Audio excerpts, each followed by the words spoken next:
two clashes. First on principle, and the next one on how where are locals affected and therefore the economy more affected. First of all, opposition has claimed throughout the whole debate that relaxation is not sufficient on our side. But don't you think that less tourists means precisely more relaxation? Because there is less overpricing, there is less overpricing and better tourism overall, right? Yes, in our side there may be more planning, but at the end of the day there is more planning, but there is more relaxation because less tourism means you can actually take more time and relax more. This is not exclusive for them, and therefore this is not a point that they win. Now, I will move on to the clash on principle. Because opposition has claimed that it is not fair for tourists to not have the ability to travel to these destinations for relaxation and etc. But the thing is, that this relaxation comes to the expense of the locals. And therefore, if we are talking about principle, then that principle doesn't have much weight in this debate, because it is the state's duty to first think about its citizens and their rights, like we explained. And locals also need to relax,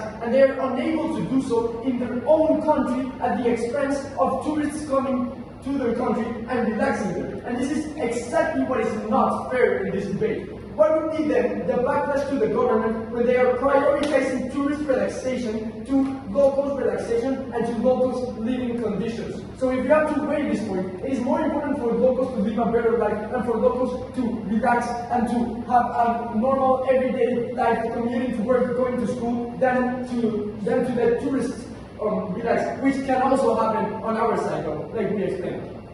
Now, I will move on to the clash of where we affect locals the most and where we affect the economy the most. The problem with tourism for locals in status quo is how housing, restaurants, and overall living prices rise to a level that it is impossible for them to pay, like we explained from the first speech, right? This is not a constant problem that they cannot This is a constant problem that they cannot fix on their side of the house. In our side of the house, it is possible that some jobs are lost for locals who operate in the tourism sector, yes. But as opposed to their side, this is not a constant problem. And this is the most important thing in this debate, and it is what I will explain. Because Panama, note that this is a debate. It is a case of short versus long-term harms and benefits.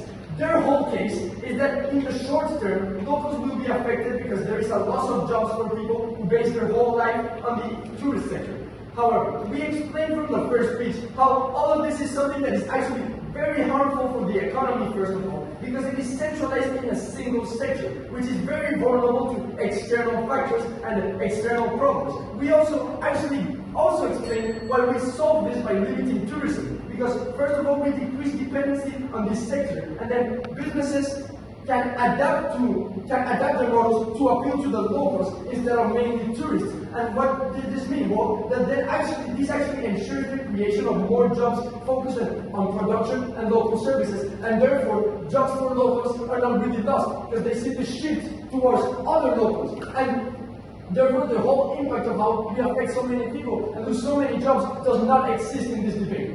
But our whole case is that in the long term, however, economy is way more stable. Because the harms of their side are long-term harms. Because tourism-centered economies get harmed every time there is a recession, every time there is a pandemic, every time there is a global conflict. So jobs are lost each and every time that this happens. So it is something that is constant and that they cannot fix. But we fix it by limiting tourism. And the impact that they are trying to say is having in our side are actually way more present on their side. That is why we eventually win this debate.